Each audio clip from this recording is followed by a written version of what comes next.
అందరికీ నమస్కారం అండి. ఈరోజు మనం నిట్టెల రాజ్యలక్ష్మి గారు రచించిన నాకు పెళ్ళాం కావాలి అనే ఓ చక్కటి కథను విందాం. ఇక కథలోకి వెళ్దాం. పవిత్ర, కాఫీ ఇస్తావా అని కేకేశాడు శంకర్ వీధిలో అరుగు మీద కుర్చీలో కూర్చొని పేపర్ చదువుకుంటూ. అలాగేనండి అంది వంటింట్లో నుండి పవిత్ర. శంకర్ సాఫ్ట్వేర్ ఇంజనీర్, పవిత్ర కూడా స్కూల్లో టీచర్గా పనిచేస్తోంది. హైదరాబాద్లో ఉంటున్నారు. వారిద్దరికీ వివాహమై 12 ఏళ్లు. కూతురు భావనకు 10 సంవత్సరాలు, కొడుకు విశ్వాస్కు 6 ఏళ్లు. ఆ రోజు ఆదివారం అవటం వలన ఇద్దరు ఇంట్లోనే ఉన్నారు. పొద్దున్నే మార్కెట్కి వెళ్లి వారానికి కావలసిన కూరలు, పళ్ళు, సరుకులు తెచ్చాడు శంకర్. ఉదయం నుండి వారం రోజులుగా ఉన్న బట్టలన్నీ వాషింగ్ మెషిన్లో వేయటం, మళ్లీ వాటిని ఆరేసుకోవటం, పిల్లలకు తలస్నానాలు చేయటం, ఇల్లు సర్దుకోవటం, టిఫిన్ చేయడం అయిన తర్వాత మధ్యాహ్నం వంటకు ఉపక్రమించింది పవిత్ర. శంకర్ కాఫీ అడగటంతో కాఫీ పెట్టి భావనని పిలిచి, నాన్నకు కాఫీ ఇచ్చిరా అంది. భావన ఒకసారి అమ్మ మొహంలోకి చూసి ఏదో ఆలోచిస్తూ కాఫీ తీసుకువెళ్లి వీధిలో ఉన్న తండ్రికి ఇచ్చింది. మధ్యాహ్నం భోజనాలైన తర్వాత మళ్లీ వారానికి కావలసిన టిఫిన్కు, వంటలకు అన్నీ తయారు చేసుకుని వంటిల్లు సర్దుకొని హాల్లోకి వచ్చింది పవిత్ర. టీవీలో శంకర్ పిల్లలు చూస్తున్న సినిమా చూస్తూ అక్కడే సోఫాలో నడుం వాల్చింది. అంతలో మబ్బు పట్టడంతో బయటకు వెళ్లి ఆరేసిన బట్టలు తెచ్చి మడత పెట్టింది. భావన అమ్మను చూసి ఏదో ఆలోచిస్తూ మళ్లీ సినిమాలో లీనమైంది. అంతలోనే బయట వర్షం మొదలైంది. పవిత్ర, వర్షం పడుతోంది, వేడివేడిగా పకోడీలు తింటే బావుంటుందోయ్ అన్నాడు శంకర్. పవిత్ర మళ్లీ వంటింట్లోకి వెళ్ళింది. భావన నాన్న వైపు చూసి మళ్లీ ఆలోచనలోకి వెళ్లిపోయింది. పవిత్ర ఉల్లిపాయలు తరుగుతూ భావనను పిలిచి ఫ్రిడ్జ్లో నుంచి పచ్చిమిరపకాయలు తెచ్చి పెట్టమంది. భావన తన ఆలోచనల్లోంచి బయటకు వచ్చి నాన్నను, తమ్ముడిని అదోలా చూసి వెళ్లి అమ్మ చెప్పిన పని చేసి వచ్చింది. అందరికీ ఆదివారం, కాని పవిత్రకి తీరుబడి లేని రోజు. ఉదయం నుండి రాత్రి వరకు ఎన్నో పనులతో స్కూల్కి వెళితేనే బాగుందేమో అనిపిస్తుంది. అమ్మను రోజంతా గమనిస్తున్న భావన మెదడులో ఎన్నో ఆలోచనలు. తెల్లవారింది. భావన లేచి వంటింట్లోకి వచ్చింది. పవిత్ర అప్పటికి స్నానం చేసి టిఫిను, వంట పూర్తి చేసి అందరికీ క్యారేజీలు సర్దుతోంది. నాన్న పేపర్ చదువుతూ టీవీ ముందు సోఫాలో కూర్చున్నాడు. భావనను చూసిన పవిత్ర, త్వరగా రెడీ అయ్యిరా అమ్మా, టిఫిన్ చేద్దువు గాని, తమ్ముడిని కూడా రెడీ అవ్వమని చెప్పు అంది. అలాగే అమ్మా అంటూ స్నానానికి వెళ్ళింది ఏదో ఆలోచిస్తూ. భావన స్కూల్ నుండి తిరిగి వస్తూ దారిలో స్నేహితురాలు గౌరీ ఇంటికి వెళ్ళింది. ఆ రోజు గౌరీ స్కూల్కి రాలేదు. భావన, గౌరీ ఇద్దరూ 4 ఏళ్ల నుండి ఒకే స్కూల్లో కలిసి చదువుతున్నారు. గౌరీది చాలా పేద కుటుంబం. వాళ్ల నాన్న కూలి పని చేసి వచ్చిన డబ్బులతో తాగి వస్తుంటాడు. గౌరీ వాళ్ళ అమ్మ అవన్నీ భరిస్తూ తన జీతం, పనిచేసే ఇళ్లలో వాళ్ళు ఇచ్చిన మిగిలిన ఆహార పదార్థాలతో కుటుంబాన్ని నడుపుతోంది. వంట చేస్తున్న గౌరీ భావనను చూసి, రా భావన, కూర్చో అంటూ అక్కడే ఉన్న స్టూల్ని దగ్గరకు జరిపింది. ఈరోజు స్కూల్కి రాలేదేం గౌరీ అడిగింది భావన. మా అమ్మకు ఒంట్లో బాగలేదు భావన, రాత్రి నుండి జ్వరం, అందుకే ఇంట్లో ఉండి వంట చేస్తున్నాను చెప్పింది గౌరీ.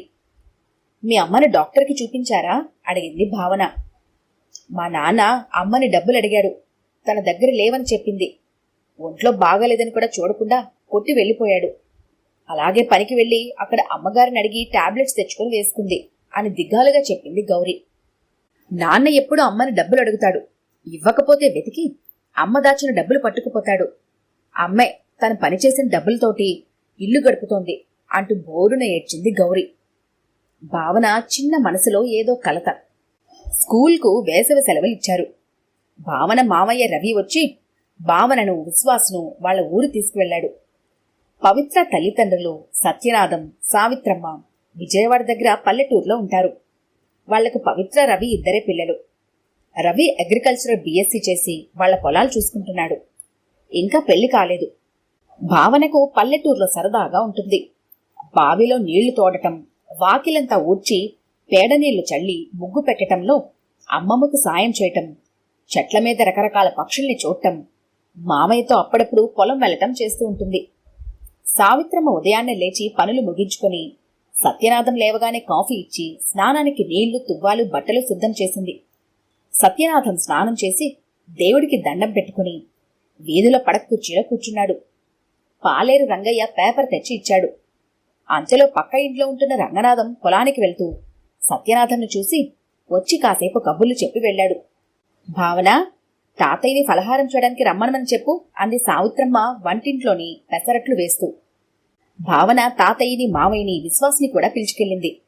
అందరూ కబుర్లు చెప్పుకుంటూ సావిత్రమ్మ పెట్టిన వేడివేడి పెసరట్లు తిన్నారు. అమ్మమ్మ, నువ్వు కూడా తిను అంది భావన. నేను ఇప్పుడు తిన్నమ్మా, మీరు వెళ్ళి ఆడుకోండి అంటూ వాళ్ళు తిన్న ప్లేట్లని తీసి శుభ్రం చేయటంలో నిమగ్నమైంది. భావన అమ్మమ్మని చూస్తూ ఆలోచిస్తూ నిలబడింది. అక్కా, రా ఆడుకుందాం అన్న విశ్వాస్ మాటలతో తేరుకొని బయటకొచ్చింది. భావన, విశ్వాస్ పక్కింట్లో ఉండే కవిత, రాఘవలతో ఆడుకోవటానికి వెళ్లారు. రవి పాలేరుతో పొలం వెళ్లాడు. సత్యనాథం వీధిలో కూర్చొని మళ్లీ పేపర్ తీశాడు. సావిత్రమ్మ వంటకు ఉపక్రమించింది. కాసేపు ఆడుకొని భావన, విశ్వాస్ ఇంటికి వచ్చారు. ఇద్దరూ అమ్మమ్మనడిగి మామిడి పండు తీసుకున్నారు. తాతయ్యకి కాఫీ ఇవ్వమ్మా అంది సావిత్రమ్మ కాఫీ గ్లాసు ఇస్తూ. భావన మనసులో మళ్లీ ఏదో ఆలోచన. సావిత్రమ్మ మొహంలోకి చూస్తూ కాఫీ గ్లాస్ అందుకుంది. వీధిలో సత్యనాథం పొట్ట మీద పేపర్ పెట్టుకుని కుర్చీలోనే నిద్రపోతున్నాడు. భావన పిలుపుతో లేచి కాఫీ తీసుకున్నాడు. భావన వంటింట్లోకొచ్చి అమ్మమ్మని చూస్తూ గుమ్మం దగ్గర నిల్చుంది. వెనుకకు తిరిగిన సావిత్రమ్మ భావనను చూసి, ఏం కావాలమ్మా అని అడిగింది. ఏమీ లేదమ్మమ్మా, నీకేమైనా సహాయం చేయనా అని అడిగింది పరధ్యానంలో నుండి బయటకొచ్చి. సావిత్రమ్మ నవ్వుతూ, వెళ్ళి ఆడుకోమ్మా, గదిలో అల్మరాలో కథల పుస్తకాలున్నాయి, చదువుకో అంది. తలూపుతూ తన ఆలోచనలతో అక్కడి నుండి వెళ్ళిపోయింది. మధ్యాహ్నం 1 గంటయింది. రవి ఇంటికొచ్చాడు. అందరూ భోజనానికి కూర్చున్నారు. వాళ్ల భోజనాలు అయిన తర్వాత పాలేరికి కూడా అన్నం పెట్టింది సావిత్రమ్మ. తను కూడా అన్నీ వడ్డించుకుని భోజనానికి కూర్చుంది. భావన వచ్చి అమ్మమ్మతో కబుర్లు చెబుతూ అక్కడే కూర్చుంది. భోజనం చేసి అన్నీ సర్దుకొని వంటిల్లు శుభ్రం చేసుకుని సావిట్లోకి వచ్చింది సావిత్రమ్మ. విశ్వాస్ మావయ్యతోటి అష్టాచమ్మ ఆడుతున్నాడు. సత్యనాథం పక్కన మంచం మీద నిద్రపోతున్నాడు.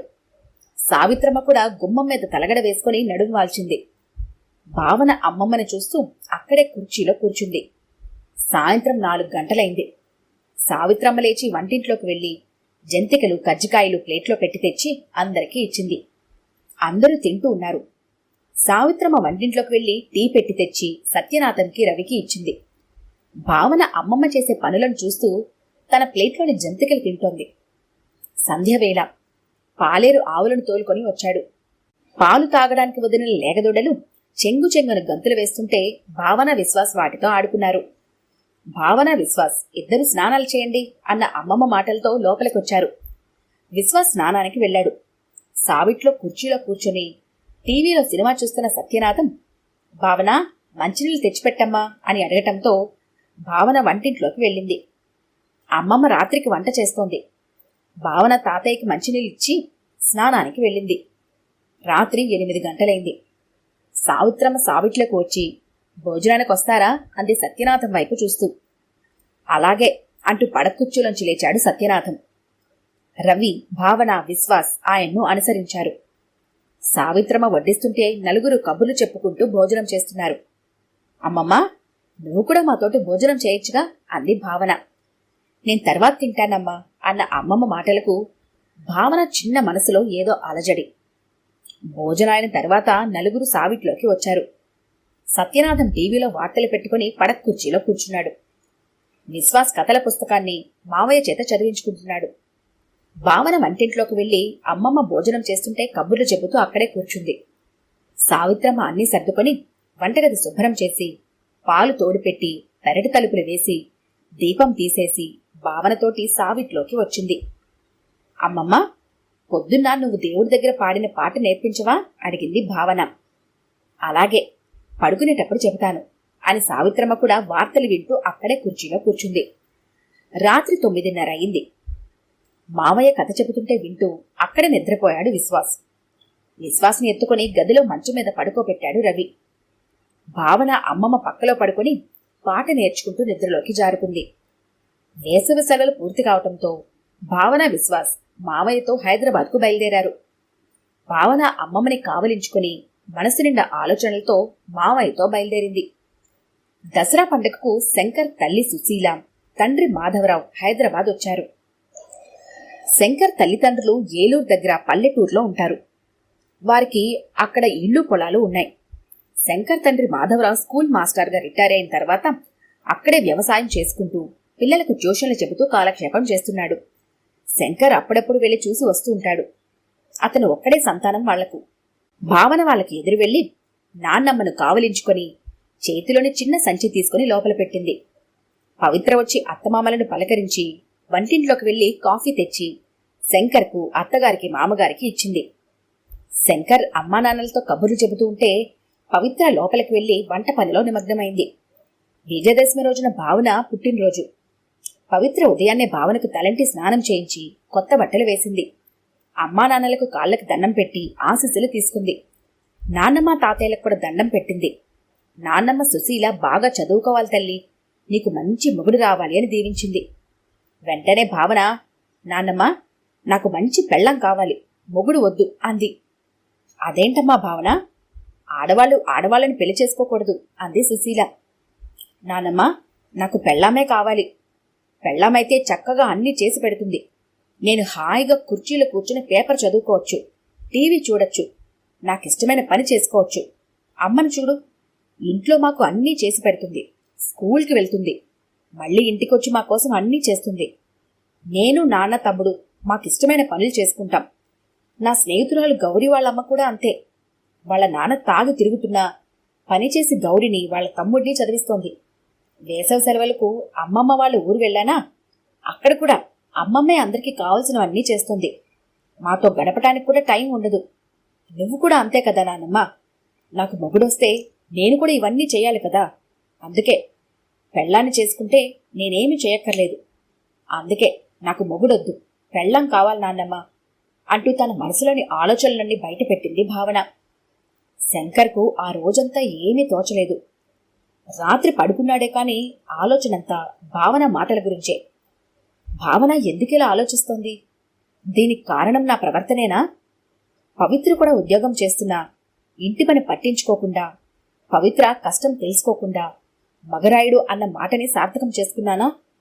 ఎంతసేపు నా అవసరాలు తీర్చుకోవటం తప్ప పవిత్ర రోజంతా ఎలా గడుపుతుందని గమనించలేదు. తనకిష్టమైన పనులు చేసుకోవడానికి తనకి కొంత సమయం కావాలని ఎప్పుడూ ఆలోచించలేదు.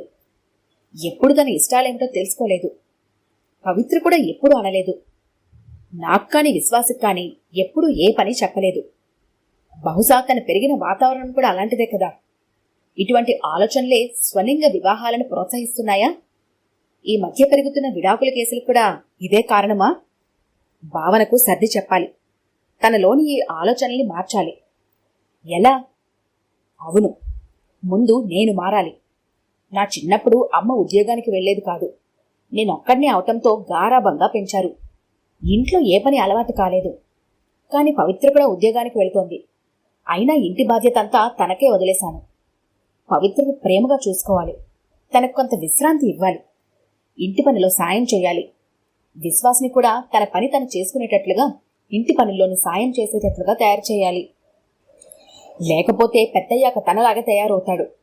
భావనను, విశ్వాసను సమానంగా చూడాలి. అందరం కలిసిమెలిసి ఇంట్లో పనులన్నీ చేసుకోవాలి. భావన ఆలోచన సరికాదు అని తెలియచెప్పాలి. మారుతున్న కాలమాన పరిస్థితులకు అనుగుణంగా అందరూ మారాలి. ఈ ఆలోచనతో శంకర్ మనసు తేలికపడి తెల్లవారుతుండగా నిద్రలోకి జారుకున్నాడు. ఈ కథ కనుక మీకు నచ్చినట్లయితే లైక్ చేయండి, షేర్ చేయండి. మరిన్ని ఇంట్రెస్టింగ్ కథల కోసం మా ఛానల్ని తప్పకుండా సబ్స్క్రైబ్ చేసుకోండి.